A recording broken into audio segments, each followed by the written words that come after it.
Hello and welcome back to this series of repairs. Today we have a 614 NAD cassette recorder, and this thing is very dirty. And I hope it's complete because I bought it broken just to see if we can repair it. Look at all those dust bunnies. There is a lot of dust.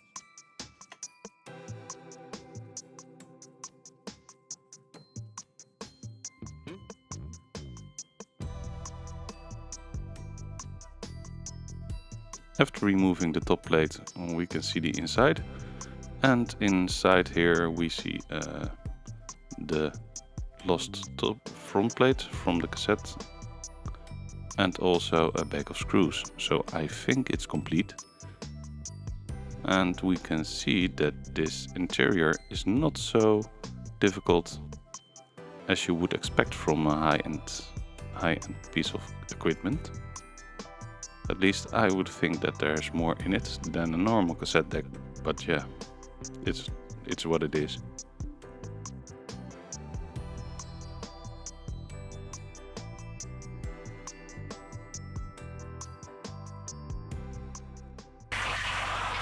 So before I sneeze myself to death, we will clean it up. And because it's such warm weather, we do it with bare feet, of course.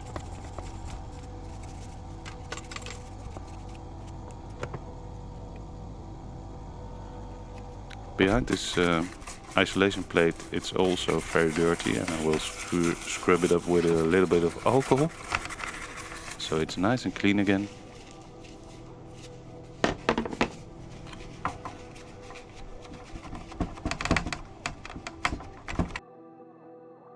After cleaning up, we can see the cassette motor drive and the capstan belt is gone, and it deteriorated in a sort of way. You get this nasty, sticky, gooey black gunk, and if you get it on your fingers, it will stay there forever.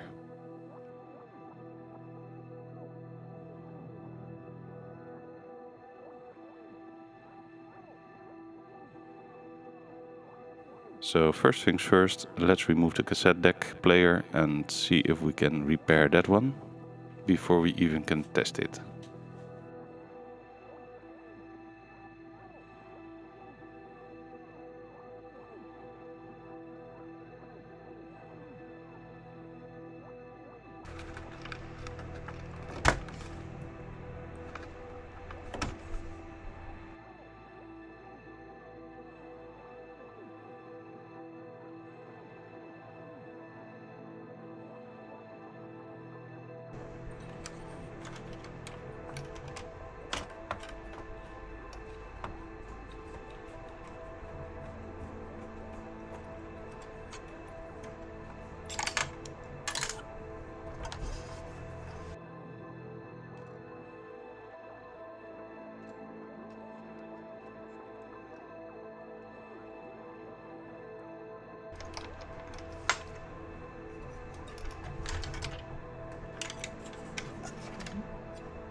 Also, this doesn't look very impressive. Yeah. It's more like a cheap deck than a really good built one.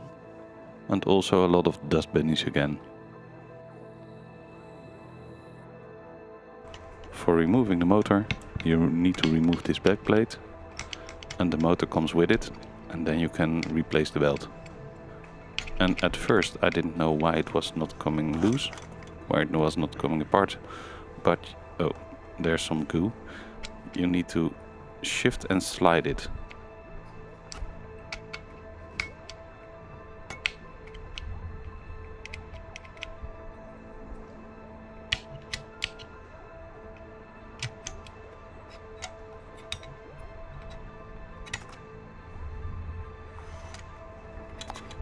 And now we can also see the solenoid, and this will control the whole deck, so the play function, record function, everything. Little grooves on the back will control the position of the tape heads. Now that we have everything apart, let's just clean everything, the tape heads, and the capstan.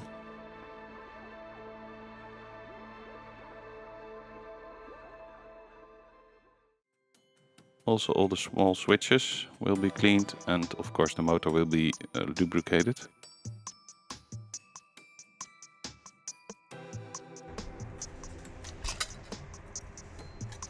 And at this point we recognize we have a problem. So this looks broken, but it's on the right side and that one doesn't do anything. But this also needs to be somewhere. This little spring needs to go in a bracket so it can open the cassette holder. Yeah, I'm missing some stuff, like this pin for the cassette tape holder is on this side, but not anymore on this side. So we need something to replace it with. So I've 3D designed a new piece and also the underside of the cassette deck holder. And this is version 1 to fit it all. And after that there were 3 more versions for the perfect one, so this one is good. And we will fix it with industrial glue and it will never come apart again.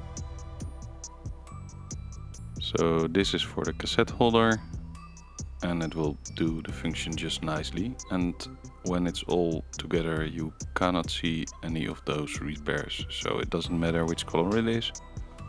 As long as it's sturdy, I like it.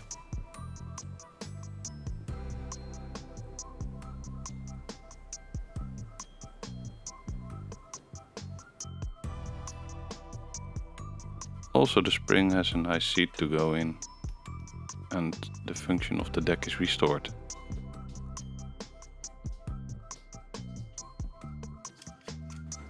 And we do a little check if the tape fits and if the tape heads align with the tape. Because you never know, when you print something and you make it different than the original, you have to check it. Now we have a problem with the solenoid driver pin. This pin is almost gone and we need to replace it with something. If this pin is too loose, it won't adjust the tape heads and it won't play or record. So we need to replace this with something, and I've come up with this bronze bushing and I will file it down to size, but I think this will fit nicely.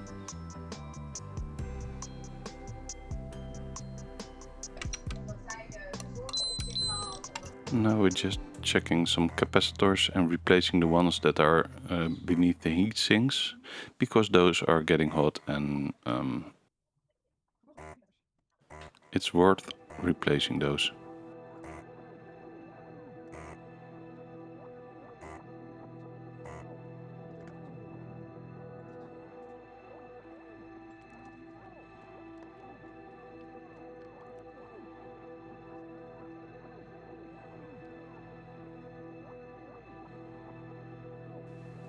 Putting some nice new ones in, and of course cleaning everything up.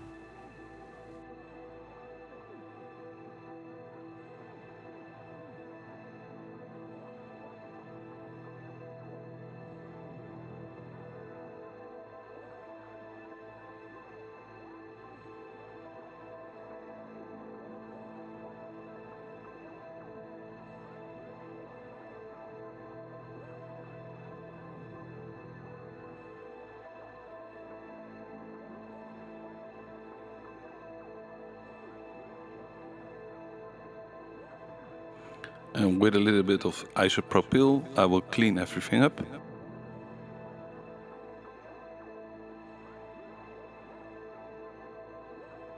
And you would think that everything is done, but we have a surprise. There is still an amplifier that comes with it, also with a lot of dust bunnies.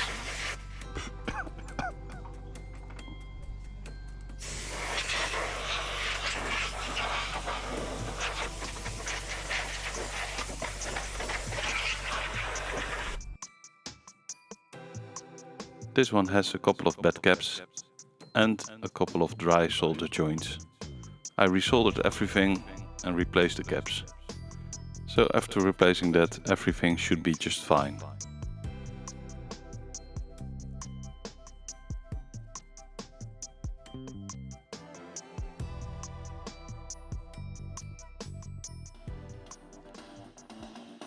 So everything is okay, everything works like it should, and the cassette deck turned out to be a real nice one. It has a nice bright sound, and also the amplifier is very good. It has a lot of power for such a small thing. The only thing, these speakers are really crap. They are pioneers and I want to throw them in the trash after this.